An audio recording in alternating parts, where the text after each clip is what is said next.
ચુડા તાલુકાના ચોકડી શાળામાં વાર્ષિક ઉત્સવની ઉજવણી કરાઈ હતી। બીઆરસી વિજયભાઈ દ્વારા દીપ પ્રાગટ્ય કરી કાર્યક્રમને ખુલ્લો મૂકવામાં આવ્યો હતો। ગામની શાળામાં ઉજવણી પ્રસંગે વિદ્યાર્થીઓ દ્વારા સમૂહ પ્રાર્થના કરવામાં આવી હતી। ત્યારબાદ શાળાના બાળકો દ્વારા રંગારંગ કાર્યક્રમ યોજાયો હતો, જેને નિહાળવા સમાજ શ્રેષ્ઠીઓ તેમજ ઉપસ્થિત મહેમાનો અને આજુબાજુના ગ્રામજનો તેમજ વાલીઓએ હાજરી આપી હતી।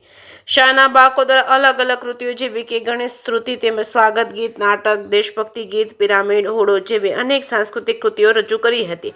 ચોકડી ગામની શાળાની દીકરીઓ દ્વારા ખૂબ જ સરસ કાર્યક્રમ રજૂ કરવામાં આવ્યો હતો। વિવિધ ક્ષેત્રે સિદ્ધિઓ પ્રાપ્ત કરેલ દીકરીઓને ઉપસ્થિત મહેમાનો દ્વારા સન્માનિત કરવામાં આવ્યા હતા। બાદમાં ઉપસ્થિત અગ્રણીઓએ દીકરીઓને રજૂ કરેલ કૃતિઓથી ખૂબ જ પ્રભાવિત થઈ દીકરીઓએ ભણી ગણીને તેમના જીવનમાં સફળતાના શિખરો સર કરે તેવી શુભકામના પાઠવી હતી। જે કે ગુજરાતી સાથે ભરતસિંહ પરમાર, સુરેન્દ્રનગર।